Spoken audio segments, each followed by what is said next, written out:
بسم اللہ الرحمن الرحیم۔ مسلمانوں کی بیماری سے متعلق ایک حکایت۔ ایک بوڑھا کسی حکیم کے پاس گیا اور کہنے لگا، حکیم صاحب میری نگاہ موٹی ہو گئی ہے۔ حکیم نے کہا، بوڑھاپے کی وجہ سے۔ بوڑھا بولا، کمر میں درد بھی رہتا ہے۔ حکیم نے جواب دیا، بوڑھاپے کی وجہ سے۔ بوڑھے نے کہا، چلنے میں سانس بھی پھول جاتا ہے۔ جواب ملا کہ بوڑھاپے کی وجہ سے۔ بوڑھا بولا، حافظہ بھی خراب ہو گیا ہے، کوئی بات یاد نہیں رہتی۔ طبیب نے کہا، بوڑھاپے کی وجہ سے۔ بوڑھے کو غصہ آ گیا اور بولا، اے حکیم، تو نے ساری حکمت میں بوڑھاپے کے سوا کچھ نہیں پڑھا۔ حکیم نے کہا، بڑے میاں آپ جو مجھ پر غصہ کر رہے ہیں بلا وجہ، یہ بھی بوڑھاپے کی وجہ سے۔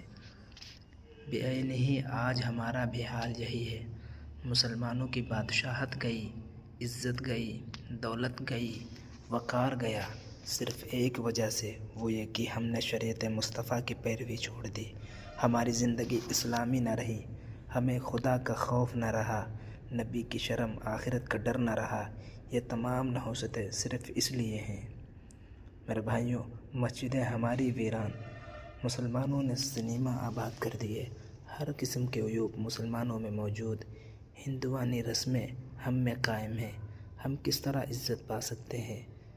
دنیاوی تمام ترقیاں بلبلیں تھیں اور دولت ایمان چمن، اگر چمن آباد ہے، ہزار بلبلیں پھر آ جائے گی، مگر جب چمن ہی اجڑ گیا تو بلبلوں کے آنے کی کیا امید؟ مسلمانوں کی اصل بیماری تو شریعت مصطفیٰ کو چھوڑنا ہے۔ اب اس کی وجہ سے اور بہت سی بیماریاں پیدا ہو گئیں۔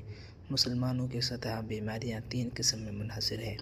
اول، روزانہ نئے نئے مذہبوں کی پیداوار، ہر آواز پر مسلمانوں کے آنکھیں بند کر کے چل پڑنا۔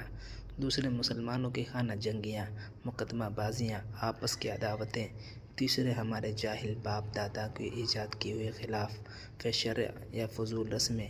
ان 3 قسم کی بیماریوں نے مسلمانوں کو تباہ کر ڈالا، برباد کر دیا، گھر سے بے گھر بنا دیا، مقروض کر دیا، غرض ذلت کی